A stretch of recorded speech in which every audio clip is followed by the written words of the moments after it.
ఏం పేరు? రామమూర్తి. రామమూర్తి. ఎక్కడి నుంచి వచ్చినావు? ఈశ్వరప్పమ్మ క్లినిక్ నాదర్ గురికెళ్ళి వచ్చినావు. ఏం బాధతో వచ్చినావు?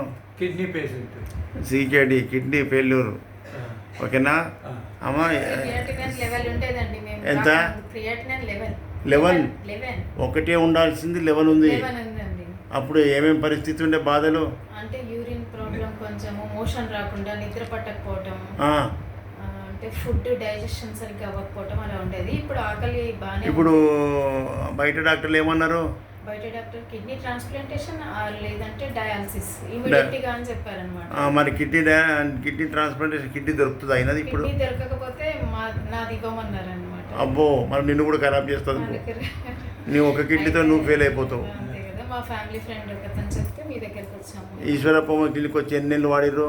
1 మంతేనండి. 1 మంత్లో ఏమేమి డెవలప్ అయింది? నిద్రపోవటం, కరెక్ట్గా నిద్రపోవటం, ప్రాపర్గా ఆకలి అవుతుంది, మోషన్ అది వామిటింగ్ సెన్సేషన్ మొత్తం తగ్గిపోయింది మీ దగ్గర. Very good. అది ఇంకా క్రియాటిన్ అయితే క్రియాటిన్ 2 పాయింట్స్ తగ్గిందండి. తగ్గిందా? Good, very good. అందుకే ముఖంలో కళ వచ్చింది, కళ వచ్చేసింది. ఇప్పుడు నీకు మందు మ్యాచ్ అయింది, ఇక మంచిగా అయిపోతావు. మూర్తి గారు, మీకోసమే మేము కష్టపడేది.